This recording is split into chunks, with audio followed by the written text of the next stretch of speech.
Harris, Congresswoman Ilhan Omar facing some significant fallout after making these harsh comments following the assassination of Charlie Kirk.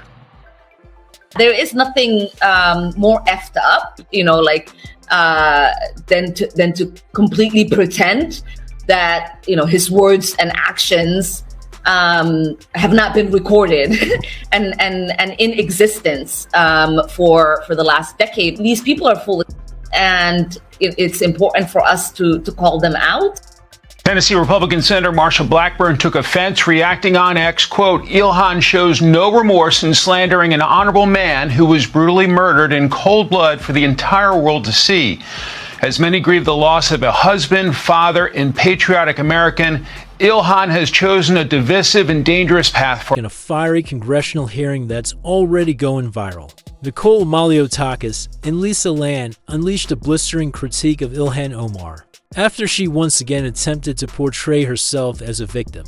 The exchange erupted into political fireworks, leaving Omar visibly rattled as Republicans called her out for years of anti-American rhetoric and double standards. This wasn't just another heated debate on Capitol Hill, it was a reality check. And today, Barjana is breaking down every moment of this explosive clash that mainstream outlets won't touch. Thank you, Mr. Speaker. And to use that logic, well, then all those people should have just said sorry and we'd move on, right? But no, we don't do that. And let me tell you, I take a little bit of offense to what the hell is wrong with me. I'll tell you, there's nothing wrong with me. I took an oath to defend the Constitution, and that's exactly what I'm going to do. Again, I'm not going to apologize for it. I'm going to hold the Constitution, and it's very simple. We really shouldn't even have this debate. If you break the law and you follow due process, there are consequences to your actions, even if you say sorry. So we can try all of the diversion tactics that we would like. It doesn't change the fact that someone broke the law and that someone should be held accountable. It is disappointing, Mr. Speaker, that their own party can't hold them accountable, that they have such hypocrisy. So with that, I yield 2 minutes to my friend from New York, Nicole Maliotakis. Gentlelady is recognized for 2 minutes. Thank you. Is recognized. Thank you, Mr. Speaker. Mr. Speaker, I yield 2 minutes to the gentlelady from the great state of New York, Nicole Maliotakis. The gentlewoman from New York is recognized for 2 minutes. Thank you, Mr. Speaker. We've heard from my colleagues the reasons why the Representative Omar should be removed from this committee, but I feel like all the reasons have not just yet been stated, which is why I rise to add for the record. We've heard about the comments that were made regarding anti-Semitism and anti-Israeli views, but I rise to add to the record that as a member of the Foreign Affairs Committee, I've sat there and heard the representative actually spew anti-American rhetoric as well. I've been in that committee room where the representative equates Israel and the United States to Hamas and the Taliban. Absolutely unacceptable for a member of that committee. I've also heard the representative equate that it is the United States' fault that there is turmoil in Venezuela, that is not because of the oppressive socialist and communism that has spread throughout Central and South America and Venezuela at the hands of the Maduro and Hugo Chavez regimes. That is unacceptable. And as a New York representative, to hear the representative belittle, to try to diminish the worst terrorist attack on United States soil on September 11, 2001, as some people did something, that is unacceptable as well. And I hold the same standard for this side of the aisle that I do the other, because when another colleague on my side said something about 9/11, I also voted to have her removed from the Education Committee because I thought that was inappropriate. So I'm being consistent here, and I hope my colleagues will do the same to show that this is about consistency and accountability, because we should not have an individual with those views on the committee that is tasked with representing our country and our Congress to foreign nations. I yield back. The gentlelady yields back. Welcome back to Bar Janet, your go-to source for unfiltered truth about what's really happening in Washington.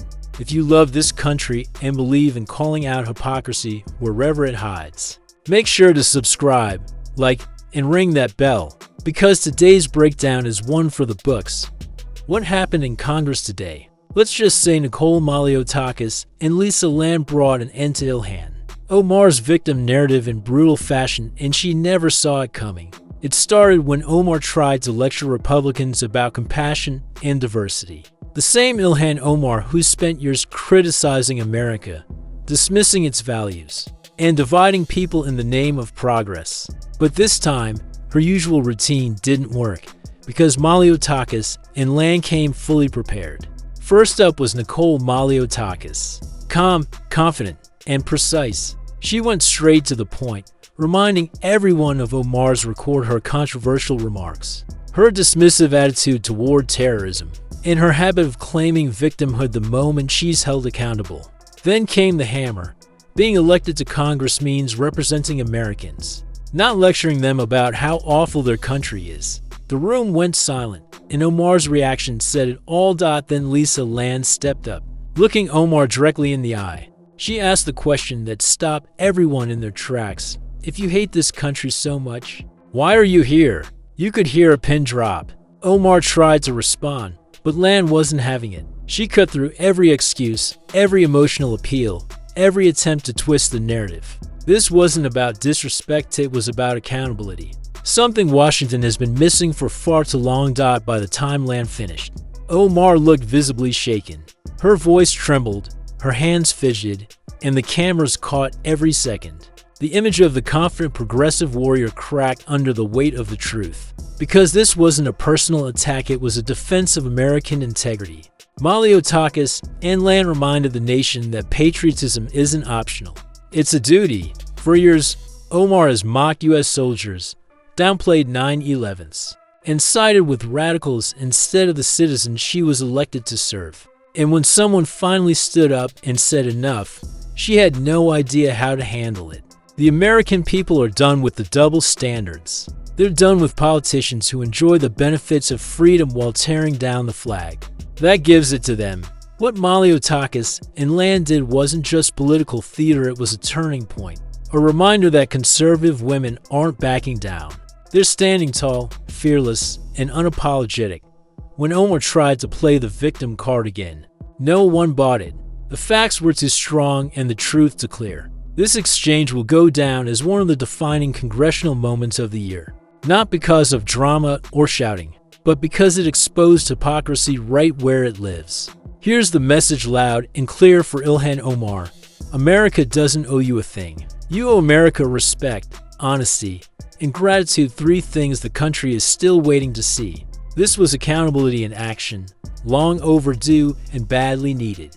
If you stand for truth, if you're tired of political games, and if you believe America is worth defending, like and share this video, and subscribe to Bar Janet for more no-nonsense breakdowns that cut straight through the spin. For us